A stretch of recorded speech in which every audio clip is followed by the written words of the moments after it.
So guys welcome back to micro classes. हमारी Meerut university और Saharanpur university की बीएड फर्स्ट ईयर की क्लासेज चल रही हैं। आज का हमारा सब्जेक्ट है फिजिकल साइंस, जिसे हम पेडागोजी ऑफ फिजिकल साइंस बोलते हैं।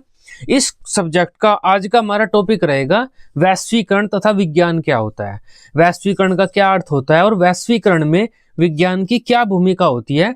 ये लॉन्ग क्वेश्चन में आता है, और किस तरह से आता है पेपर में आपका ये क्वेश्चन कि वैश्वीकरण का अर्थ बताइए और विज्ञान किस प्रकार भूमिका अदा करता है वैश्वीकरण में।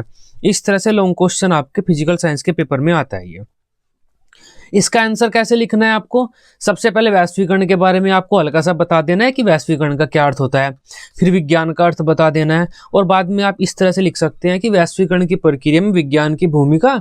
इस तरह से आपका एक लॉन्ग क्वेश्चन आसानी से अच्छा तैयार हो जाता है। तो इसी तरह से मैं आपको ये क्वेश्चन पढ़ाऊंगा। सबसे पहले हम बात कर लेते हैं अपने वैश्वीकरण की कि वैश्वीकरण होता क्या है, जिसे हम भूमंडलीकरण भी बोलते हैं, ग्लोबलाइजेशन इसे हम इंग्लिश में बोलते हैं। तो कोई सा भी शब्द आपके पेपर में आ सकता है, थोड़ा ध्यान से इन सभी शब्दों का पढ़ लेना। तब वैश्वीकरण, देखो संसार में काफी सारे देश हैं। इस अगर पूरे संसार की बात की जाए तो संसार में काफी सारे देश हैं, उनमें काफी सारे नागरिक व्यक्ति लोग रह रहे हैं। वे सभी एक दूसरे से काफी अलग हैं। अगर उन्हें एक देश से दूसरे देश में जाना है तो काफी समय लगता है, और अपनी बात दूसरे तक पहुंचानी है तो भी काफी समय लगता है। मतलब उनमें दूरियां अधिक हैं। वैश्वीकरण क्या होता है, विश्व का एकीकरण। वैश्वीकरण मतलब विश्व प्लस एकीकरण इज इक्वल टू विश्व का एकीकरण। वैश्वीकरण का अर्थ होता है पूरे विश्व का एक होना। जितने भी देश हैं इस विश्व में, उनके नागरिक हैं, वे सभी लोग एक साथ मिलजुल कर एक दूसरे के साथ अंतर्निर्भरता के साथ आगे बढ़ें, एक दूसरे के साथ रहें। ये होता है हमारा वैश्वीकरण। मतलब पूरे विश्व के जो नागरिक हैं उनके बीच जो दूरियां हैं उन्हें कम करना, उन्हें एक करना हमारा वैश्वीकरण होता है। जैसे अगर अमेरिका के पास कोई रिसर्च आई है, अमेरिका ने कोई मोबाइल बनाया है, वो तुरंत इंडिया वालों को पता चल जाता है कि मोबाइल बनाया अमेरिका ने, वो ऐसे ऐसे काम करता है और थोड़े टाइम बाद ही वो इंडिया में आ जाता है। तो ये क्या हुआ, वैश्वीकरण हुआ। पूरे दुनिया के लोग, सभी देशों के लोग आपस में मिलजुल कर आगे बढ़ रहे हैं, एक साथ आगे बढ़ रहे हैं। अगर अमेरिका में कोई बीमारी आती है, अमेरिका उसका इलाज ढूंढता है, इलाज ढूंढ लेता है। फिर चाइना में कोई बीमारी आती है, वही बीमारी चाइना में चली जाती है और इंडिया में आती है, तो चाइना वाले अलग इलाज ढूंढते हैं, इंडिया वाले अलग इलाज ढूंढते हैं, एक दूसरे के साथ कोई संपर्क ये नहीं करते। फिर वह बीमारी अफ्रीका में आ जाती है तो फिर अफ्रीका वाले उसका इलाज ढूंढते हैं, लेकिन ये एक दूसरे देशों के साथ जो संपर्क है वो नहीं स्थापित करते। ये वैश्वीकरण नहीं है। ये क्या है, ये अलग अलग अपने राष्ट्र अपनी तरक्की कर रहे हैं, अपनी प्रगति कर रहे हैं, एक दूसरे के साथ में दूरियां बनाए हुए हैं, ज्यादा संपर्क में नहीं है एक दूसरे देशों के साथ। तो ये वैश्वीकरण नहीं है। वैश्वीकरण क्या है, सभी देशों का आपस में अंतर्निर्भरता के साथ अच्छे संबंध बनाना एक दूसरे से, इनके बीच की जो दूरियां हैं वे कम हो जाएं। जिस देश के नागरिक जब चाहें जिस देश में तुरंत चले जाएं, संपर्क कर लें, अपनी जानकारी दूसरे के साथ साझा कर लें, ये वैश्वीकरण है। पूरा विश्व एक होके एक साथ आगे बढ़ रहा है तरक्की में। तो ये हमारा वैश्वीकरण होता है। आई होप इसे अब आप समझ पाए होंगे। इसके बारे में थोड़ा सा पढ़ लेते हैं। वैश्वीकरण शब्द अंग्रेजी भाषा के ग्लोबलाइजेशन शब्द का हिंदी रूपांतरण है। वैश्वीकरण को भूमंडलीकरण के नाम से भी जाना जाता है। इन सभी शब्दों का अभिप्राय एक ऐसी प्रक्रिया से है जिसमें दूरी, समय तथा अन्य प्रकार के अवरोधों को दूर कर विश्व के सभी व्यक्तियों को अधिक से अधिक निकट आने तथा अंतर्निर्भर रहने पर बल दिया जाता है। तो ये हमारा वैश्वीकरण का अर्थ हो जाता है। वैश्वीकरण क्या है, एक ऐसी प्रक्रिया है जिसमें जो विभिन्न देशों के विभिन्न नागरिक हैं उनके बीच की जो अवरोध है, चाहे दूरी वाला अवरोध हो कि कितना दूर है एक देश, कितना दूर है, समय कि एक देश से दूसरे देश जाने में कितना टाइम लगता है, वो समय वाला अवरोध है। तो जितने भी अवरोध हैं उन सभी अवरोधों को दूर कर उन्हें आपस में मिलाने पर, नजदीक लाने पर, उन्हें एक करने पर और अंतर्निर्भर रहने पर बल दिया जाता है कि इस चीज के लिए आप अमेरिका पर निर्भर है, अमेरिका इस चीज के लिए इंडिया पर निर्भर है। तो इस तरह से सभी जो नागरिक हैं, अलग अलग जो देश हैं, उन्हें एक समीप लाना है हमें और एक दूसरे के साथ अंतर्निर्भरता के साथ आगे बढ़ना है तरक्की में। ये होता है हमारा वैश्वीकरण।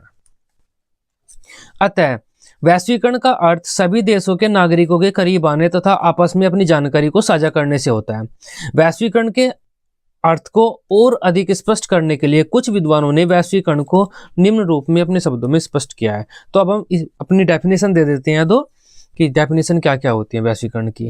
एंथोनी गिंडेस ने क्या कहा है, वैश्वीकरण दूरी और समय को सीमित करने का ऐसा प्रयास है जिसमें संप्रेषण के माध्यम से तुरंत ही पूरे विश्व में एक साथ ज्ञान एवं संस्कृति का आदान प्रदान किया जा सकता है। तो वैश्वीकरण क्या है, जिसमें दूरी और समय को हम सीमित कर रहे हैं। एक देश से दूसरे देश जाने में जो दूरी लगती है, जो दूरी होती है, ज्यादा दूरी होती है, ज्यादा समय लगता है। एक देश अगर अपनी जानकारी को दूसरे देश के साथ साझा करना पड़ता है, साझा करना चाहता है एक देश अपनी जानकारी को, तो काफी समय लगता है। तो जो दूरी और समय है उसे हम सीमित कर लेते हैं, जिससे संप्रेषण, आपस में कम्युनिकेशन बैठाना, बहुत से देशों के आपस में एक दूसरे के साथ कम्युनिकेशन बैठाना आसान हो जाता है। तो ये हमारा वैश्वीकरण होता है एंथोनी गिंडेस के अनुसार। रूड लुब्स ने क्या कहा है, वैश्वीकरण एक प्रक्रिया है, या वैश्वीकरण वह प्रक्रिया है जिसमें सीमा पार आर्थिक, राजनीतिक और सामाजिक सांस्कृतिक संबंधों को स्थापित करने और बनाए रखने में भौगोलिक दूरी का कोई महत्व नहीं रह जाता। बहुत से देशों में बहुत सी भौगोलिक दूरी है, देखो, तो उस भौगोलिक दूरी का हम क्या कर रहे हैं, वो महत्व कम कर रहे हैं, उस भौगोलिक दूरी को कम कर रहे हैं, और सभी देश एक दूसरे के साथ अच्छे संबंध बना रहे हैं, आर्थिक, सामाजिक, सांस्कृतिक ऐसे संबंध स्थापित कर रहे हैं। ये क्या है, वैश्वीकरण हुआ, क्योंकि सभी देश एक दूसरे के साथ संबंध स्थापित कर रहे हैं, जो उनके बीच की जो दूरी है उसे कम कर रहे हैं। वही हमारा वैश्वीकरण होता है। बहुत से देश होते हैं, उनके बीच बहुत सी दूरियां होती है, विभिन्न प्रकार की दूरियां होती है, सामाजिक, ये जो हमारा समय वाली दूरी होती है, एक काफ़ी समय लगता है एक जानकारी को दूसरे देश में भेजने में, और इसके अलावा जाने में भी काफ़ी समय लग जाता है। अगर कोई व्यक्ति जाना चाहता है तो जो हमारी भौतिक दूरी है, समय की दूरी है, वो काफ़ी ज़्यादा होती है विभिन्न देशों में। अगर हम इस दूरी को कम कर दें तो ये सभी देश आपस में नज़दीक आ जाएंगे, एक दूसरे की जानकारी को एक दूसरे के साथ साझा करेंगे, संस्कृति को दूसरे के साथ साझा करेंगे। इससे क्या होगा, हमारा विश्व तरक्की के मार्ग पर आगे बढ़ेगा, एक दूसरे के साथ मिलजुल कर ही आगे बढ़ेंगे। ये हमारा वैश्वीकरण होता है। उसके बारे में हल्का सा और लिख देंगे हम, बाकी वैश्वीकरण का अर्थ तो हमारा स्पष्ट हो ही गया है, लेकिन लोग में आता है तो हम कितना भी लिख दें उतना ही अच्छा होता है।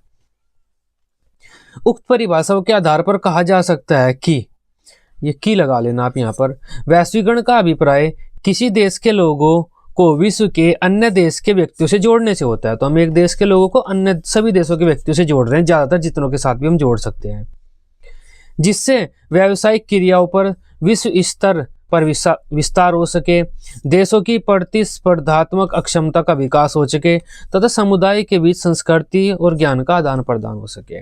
इस प्रकार वैश्वीकरण को हम अंतर्राष्ट्रीयकरण के रूप में भी जान सकते हैं। अतः वैश्वीकरण एक ऐसी प्रक्रिया है जिसमें समय, दूरी आदि अवरोध समाप्त कर दिए जाते हैं। आधुनिकतम तकनीक के उपयोग से समुदाय के बीच संस्कृति का स्थानांतरण संभव बनाया जाता है, तथा सभी समुदाय क्षेत्रीय तथा अंतर्राष्ट्रीय सीमा की परवाह न करते हुए आर्थिक, राजनीतिक, सामाजिक, सांस्कृतिक संबंध स्थापित करते हैं। इससे वे अपनी सुख सुविधाओं का आपस में शेयर कर सकते हैं। तो वैश्वीकरण क्या है, हम तकनीकी का प्रयोग करते हैं। जैसे अमेरिका से एक जानकारी को भेजने में अफ्रीका तक, मान लेते हैं पहले जहाज वगैरह के माध्यम से अगर जानकारी को भेजते थे हम, पानी के जहाज के द्वारा कोई सूचना लेकर आते थे तो कई साल लग जाते थे। तो तकनीकी के माध्यम से हमने क्या किया है, अब वही जानकारी हम मोबाइल, इंटरनेट आदि की सहायता से तुरंत भेज सकते हैं, कुछ ही सेकंडों में, कुछ ही मिनटों में। तो इससे क्या हुआ, अमेरिका और अफ्रीका के लोग नज़दीक आ गए, इनके बीच की जो दूरी थी वो समय वाली वो कम हो गई। जिस काम को करने में कई साल लग जाते थे, अब उस काम को हम मिनटों में कर सकते हैं। तो ये क्या हुआ, तकनीकी के द्वारा हमने इन दोनों देशों को आपस में ला दिया, इनके बीच की दूरी कम हो गई। अब ये एक दूसरे के साथ अपनी जानकारी को तुरंत साझा करते हुए आगे बढ़ेंगे। मान लेते हैं अमेरिका में कोई सुनामी वगैरह आई है, तो समुद्र की लहर अब अफ्रीका की तरफ जा रही है, तो अमेरिका वालों को तो पता है, तो अमेरिका वाले बता देंगे कि अफ्रीका को आप तैयार हो जाइए। इससे अफ्रीका वाले तैयार हो जाएंगे। तो ये देश आपस में अंतर्निर्भरता के साथ एक दूसरे के साथ मिलकर अपने बीच की दूरियां कम कर एक होकर आगे बढ़ रहे हैं। यही हमारा वैश्वीकरण होता है। इसी प्रकार कहा जा सकता है कि वैश्वीकरण का अर्थ पूरे विश्व का एक होने से लिया जाता है। इसमें सभी देश एक दूसरे से जुड़ जाते हैं, अंतर्निर्भर रहते हैं तथा एक दूसरे के साथ अपनी जानकारी को साझा करते हैं। तो ये हमारा वैश्वीकरण होता है। अब नेक्स्ट बात कर लेते हैं अपने विज्ञान की। विज्ञान, साइंस, विज्ञान के बारे में मैंने आपको फर्स्ट वीडियो में बता दिया था। जो हमारी फर्स्ट क्लास थी इस सब्जेक्ट की, फिजिकल साइंस की, उसमें मैंने आपको बताया था विज्ञान का क्या अर्थ होता है। उसके बारे में भी आप हल्का सा लिख लेते हैं। तो विज्ञान क्या होता है, विज्ञान का मतलब होता है सुव्यवस्थित ज्ञान। किसी भी सब्जेक्ट का, किसी भी टॉपिक का सुव्यवस्थित ज्ञान अगर आपके पास है, उसे आप विज्ञान बोलते हैं। विज्ञान में हम क्या पढ़ते हैं, अपने आसपास की भौतिक वस्तुओं की जानकारी प्राप्त करते हैं, भौतिक क्रियाओं को देखते हैं, उनका अध्ययन करते हैं कि आपके पास कोई भी ऐसी क्रिया जो आप देख सकते हैं, महसूस कर सकते हैं, वो क्यों घटित हो रही है, कैसे घटित हो रही है, उसके घटित होने के क्या कारण होते हैं, उन चीज़ों के बारे में हम जानकारी प्राप्त करते हैं, उन चीज़ों का अध्ययन करते हैं विज्ञान में। तो विज्ञान में हम क्या करते हैं, जो हमारे आसपास की घटनाएं या वस्तुएं हैं उनकी जानकारी प्राप्त करते हैं। विज्ञान के बारे में भी हम हल्का सा लिख लेते हैं। विज्ञान शब्द वी प्लस ज्ञान के मेल से बना है, जिसका अर्थ होता है विशिष्ट ज्ञान या एक प्रकार का ज्ञान। इसके लिए अंग्रेजी में हम साइंस शब्द का प्रयोग करते हैं। साइंस शब्द लैटिन भाषा के स्केरे नामक शब्द से बना है, जिसका अर्थ होता है जानना, मतलब किसी चीज का ज्ञान प्राप्त करना। तब हम कह सकते हैं कि विज्ञान क्या है, किसी भी तथ्य के ज्ञान को जानना या किसी भी तथ्य का सुव्यवस्थित ज्ञान हमारा विज्ञान कहलाता है। विज्ञान एक व्यवहारिक विषय है जिसमें हम अपने आसपास की भौतिक वस्तुओं, तथ्यों, घटनाओं आदि के विषय में अध्ययन करते हैं, उनके विषय में चिंतन मनन करते हैं तथा उनकी स्थिति, प्रक्रिया, कारण आदि को समझने का प्रयास करते हैं। इस प्रकार विज्ञान विषय के माध्यम से हम अपने आसपास की भौतिक वस्तुओं एवं घटनाओं के विषय में ज्ञान प्राप्त करते हैं।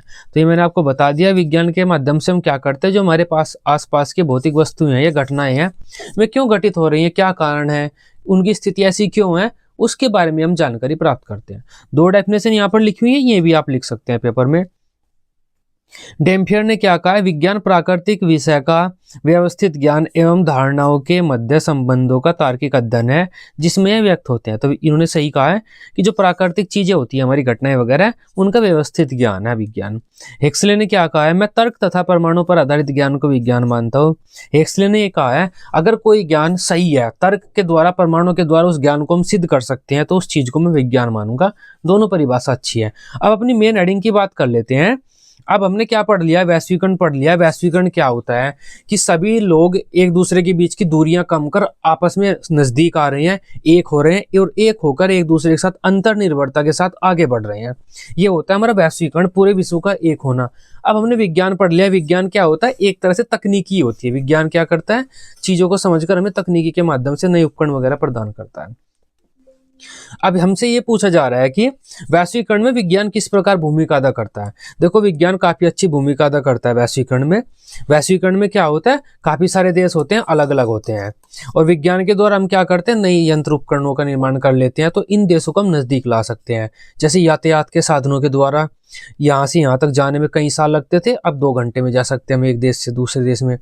तो विज्ञान ने क्या किया, इन दोनों देशों को करीब ला दिया। इसके अलावा जो सूचना एवं संप्रेषण है हमारी तकनीकी ICT वगैरह के द्वारा, हम जानकारी को एक स्थान से दूसरे स्थान तक भेज सकते हैं तुरंत। इससे क्या हुआ, इन दोनों देशों के बीच की दूरी भी कम हो गई, उस समय की जो बंधन था वह भी कम हो गया। ये दोनों देश आपस में नजदीक आ गए। इसके अलावा हमारा इंटरनेट है, हम कोई फाइल भेज सकते हैं, कोई पूरा डॉक्यूमेंट भेज सकते हैं इंटरनेट के द्वारा एक देश से दूसरे देश में। तो ये जो समय का बंधन है ये भी हमारा कम हो गया। तो ये क्या होता है, हमारे विज्ञान के द्वारा भूमंडलीकरण, हमारे वैश्वीकरण में सहायता हमें मिल रही है। वैश्वीकरण में हम क्या करते हैं, सभी देशों के बीच की जो समय वगैरह की दूरी जो होती है, हमारी भौगोलिक दूरी, भौतिक दूरी, उस दूरी को हम कम कर ये कोशिश करते हैं कि जो संपूर्ण हमारे देश हैं, सभी देश एक दूसरे के साथ अपनी जानकारी को साझा करते हुए अंतर्निर्भरता के साथ एक साथ मिलकर आगे बढ़े, अलग अलग न रिसर्च करें। कि अमेरिका अपना अलग रिसर्च में लगा हुआ है, उसने कंप्यूटर इंटरनेट बना दिया। चाइना अलग रिसर्च में लगा हुआ है, उसने मोबाइल बना दिया। इंडिया अपनी अलग रिसर्च में लगा हुआ है, उसने कुछ मशीनों का निर्माण कर दिया। अगर ये अपनी रिसर्च वगैरह को साझा नहीं करेंगे तो पूरी तरह से तरक्की, प्रगति हमारा संसार नहीं कर पाएगा। अगर हम अपनी रिसर्च वगैरह को सब साझा करेंगे, एक दूसरे के साथ मिलजुल कर अंतर्निर्भरता के साथ आगे बढ़ेंगे, तो जो हमारा राष्ट्र है, राष्ट्र क्या पूरा जो संसार है हमारा, वह अच्छे से तरक्की करेगा और आगे बढ़ेगा। अब एक एक पॉइंट के द्वारा हम समझा सकते हैं कि वैश्वीकरण में विज्ञान इस प्रकार सहायता प्रदान करता है। वैश्वीकरण आधुनिक समय की ऐसी वास्तविकता है जिसे प्रत्येक देश ने स्वीकार किया है। वैश्वीकरण में विज्ञान की मुख्य भूमिका रही है। वैश्वीकरण में विज्ञान की विकसित तकनीकी तथा नवीन खोजों का उल्लेखनीय योगदान रहा है। वैश्वीकरण की प्रक्रिया में विज्ञान की भूमिका को हम निम्न बिंदुओं के द्वारा स्पष्ट कर सकते हैं। तो पॉइंट बनाकर आप लिख सकते हैं। सबसे पहला पॉइंट है हमारा यातायात। ये हेडिंग भी बना सकते हैं आप, मर्जी आपकी, पॉइंट बनाए चाहे हेडिंग बनाए। यातायात, तो कोई यातायात के साधनों के द्वारा देशों के बीच की दूरी काफी कम हुई है। एक देश से दूसरे देश में जाने में जहां पर सालों लग जाते थे जहाज के द्वारा, जो पानी के जहाज होते थे, अब उसी दूरी को हम काफी कम समय में पार कर सकते हैं, तय कर सकते हैं। अमेरिका से इंडिया हम सेम डे आ सकते हैं वगैरह वगैरह। तो यातायात के साधनों ने भी जो देशों के बीच की आपसी दूरी थी वह काफ़ी कम की है। इससे देश एक दूसरे के करीब आए हैं और एक दूसरे के साथ अंतर्निर्भरता के साथ आगे बढ़ रहे हैं। तो यातायात के साधनों का निर्माण भी हमारे विज्ञान ने ही किया। इस प्रकार हम कह सकते हैं कि विज्ञान हमारे वैश्वीकरण में अच्छी भूमिका, मुख्य भूमिका निभा रहा है। यातायात के साधनों में आई क्रांति का वैश्वीकरण पर बहुत अधिक प्रभाव पड़ा है। भूमि, वायु तथा जल मार्गों के द्वारा यातायात को अधिक से अधिक बेहतर बनाने में विज्ञान का बहुत ही अधिक योगदान है। यातायात के साधनों ने सभी विश्व के लोगों को एक दूसरे के बहुत ही करीब लाकर खड़ा कर दिया है। तो यही तो हमारा वैश्वीकरण होता है कि सभी विश्व के जो लोग हैं एक दूसरे के करीब आ जाए। नेक्स्ट है हमारा मुद्रित सामग्री का विकास तथा लिखित शाब्दिक सामग्री के माध्यम से संप्रेषण का प्रारंभ होने से वैश्वीकरण को बढ़ावा मिला है। हमारे पास जो मुद्रित सामग्री होती है वो भी हम वैज्ञानिक तकनीकी के द्वारा एक स्थान से दूसरे स्थान तक भेज सकते हैं, उससे भी हमारे वैश्वीकरण को बढ़ावा मिला है। नेक्स्ट है हमारा रेडियो, टेलीविजन, टेलीफोन, बेतार मतलब वायरलेस संदेश प्रणाली, telegraph, teleprinter, video camera, photography, स्थिर एवं चलचित्र, गतिशील चलचित्र, उपग्रह संचार प्रणाली, ये जो सुविधाएं हैं, टेलीकॉन्फ्रेंसिंग आदि वैज्ञानिक खोजों के फलस्वरूप उपलब्ध अति प्रभावी संचार एवं संप्रेषण प्रणाली सभी भौतिक विज्ञानों की देन है। इन्होंने भी वैश्वीकरण को बढ़ावा दिया है। तो ये जो हमारी तकनीकी आई हैं ये भौतिक विज्ञान के द्वारा ही आई हैं। ये सारी तकनीकें जो यहाँ पर लिखी हुई हैं ये भौतिक विज्ञान के द्वारा उत्पन्न हुई है, विज्ञान के द्वारा उत्पन्न हुई है। तो इनसे भी क्या हुआ, हमारे वैश्वीकरण को बढ़ावा मिला है। इनके माध्यम से हम जानकारी को एक स्थान तक दूसरे स्थान तक तुरंत भेज सकते हैं। तो देशों के बीच की जो दूरी है वह कम हुई है इससे भी। इसके अलावा भी कुछ तकनीकी हैं हमारी जो लेटेस्ट तकनीकी हैं, कंप्यूटर, ईमेल, इंटरनेट, वेब आधारित कैमरा, ऑडियो वीडियो ट्रांसमिशन, सुनने में बोलने की सुविधाओं से युक्त वेबसाइट, मोबाइल, इस तरह की भी कुछ हमारी तकनीकी होती हैं जिन्होंने हमारे वैश्वीकरण को बढ़ावा देने में अहम भूमिका निभाई है। तो आप देख सकते हैं ये सारी चीजें हमारे विज्ञान ने बनाई है और इनके द्वारा देश आपस में करीब आ रहे हैं, एक दूसरे के नजदीक आ रहे हैं। क्योंकि मैं जब चाहे एक देश से दूसरे देश में तुरंत कोई व्यक्ति जा सकता है, जब चाहे वह अपनी सूचना को दूसरे के साथ शेयर कर सकता है। चाइना में कोई वायरस आया है तो चाइना तुरंत दूसरे जो देश है उनके साथ अपनी जानकारी को साझा कर सकता है कि ऐसा वायरस आया है, इसका इलाज मैंने ऐसा किया है और आप भी इस तरह से इसका इलाज कर सकते हैं। तब वह देश जो वायरस है दूसरे देशों में जाएगा तो उसका तुरंत इलाज कर लेंगे। इस तरह से जो हमारी वैश्वीकरण की प्रक्रिया है इस तरह से आगे बढ़ती है कि सभी देश एक दूसरे के बीच की दूरियां कम कर एक दूसरे के साथ अंतर्निर्भरता के साथ अपने ज्ञान को साझा करते हुए आगे बढ़ रहे हैं विकास के मार्ग पर। नेक्स्ट है हमारा सैटेलाइट।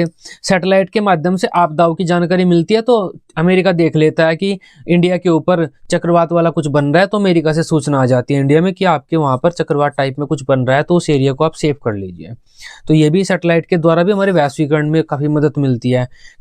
इंडिया तो चलो डेवलप कंट्री के टक्कर में आ रहा है आजकल, कुछ ऐसी नेशन है जो काफ़ी पिछड़े में, जैसे नेपाल हो गया हमारा, पाकिस्तान हो गया, श्रीलंका हो गई। तो ऐसे देशों के अपने इतने स्टैंडर्ड सैटेलाइट नहीं होते तो ये अमेरिका की वेबसाइट पर, अमेरिका की सैटेलाइट वगैरह पर निर्भर होते हैं। इस वजह से भी एक जो सैटेलाइटीकरण है हमारा उससे भी हमारे वैश्वीकरण को बढ़ावा मिला है। सभी देश एक दूसरे के साथ मिलजुल कर लगे हुए हैं ताकि हमारे पास कोई विपदा, आपदा आए, मुसीबत आए तो दूसरे देश हमें जानकारी तो प्रदान कर ही दें। इसके अलावा जो हमारे स्पेस रिसर्च वगैरह होती है उसमें भी काफ़ी देश मिलकर कार्य करते हैं। नेक्स्ट है हमारा कृषि उपकरण। साइंस हमें कृषि उपकरण प्रदान करता है। अमेरिका में कोई मशीन आ जाती है, जापान में कोई नई मशीन बनाता है तो जो दूसरे पिछड़े देश होते हैं वे उस मशीन की प्राप्ति चाहते हैं कि उस मशीन का यूज कर वे भी अपनी खेती वगैरह कर सकें। तो इससे क्या होगा, सभी लोग एक दूसरे के साथ मिलजुल कर रहते हैं।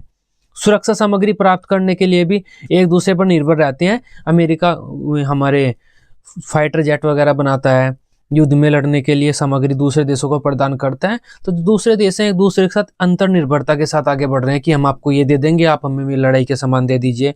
तो इससे यहाँ पर क्या है, साइंस ही तो अहम योगदान निभा रहा है। अगर साइंस नहीं होगा तो में फाइटर जेट वगैरह नहीं होंगे और देश अपना अलग अलग लगे रहेंगे, आपस में जुड़ेंगे ही नहीं। तो साइंस यहाँ पर भी दो देशों को आपस में जोड़ ही रहा है। इसके अलावा हमारी मेडिसिन वगैरह भी साइंस के द्वारा ही बनाई जाती हैं और देश आपस में मेडिसिन वगैरह का साझा करते हैं, बीमारी वगैरह की जानकारी साझा करते हैं। तो ये हमारे यहाँ पर भी साइंस ही होता है मेन रोल में। तो और पॉइंट अगर आप कुछ लिखना चाहें लिख सकते हैं। बाकी आपका ये लॉन्ग क्वेश्चन भी आसानी से अच्छा तैयार हो गया, जितना मैंने लिख दिया उतना भी काफ़ी है। तो ये आज का हमारा क्वेश्चन था, वैश्वीकरण क्या होता है। वैश्वीकरण की प्रक्रिया में विज्ञान हमारी किस प्रकार भूमिका अदा करता है। वैश्वीकरण में क्या होता है, सभी लोग एक दूसरे के साथ मिलजुल कर आगे बढ़ रहे हैं और विज्ञान तकनीकी का प्रयोग कर लोगों को आपस में जोड़ता है, लोगों को करीब लाता है, भेदभाव उनके जो दूरियां होती हैं उनकी उन दूरियों को कम कर देता है। तो ये होता है हमारा वैश्वीकरण और विज्ञान। आई होप इस टॉपिक को अब आप समझ पाए होंगे। वीडियो अच्छी लगी हो आप इसे अपने बीएड ग्रुप में दोस्तों के साथ शेयर कर सकते हैं। बीएड की सभी सब्जेक्ट की डेली रेगुलर क्लासेस लेने के लिए आप इस चैनल को सब्सक्राइब कर सकते हैं। Till then bye bye, take care.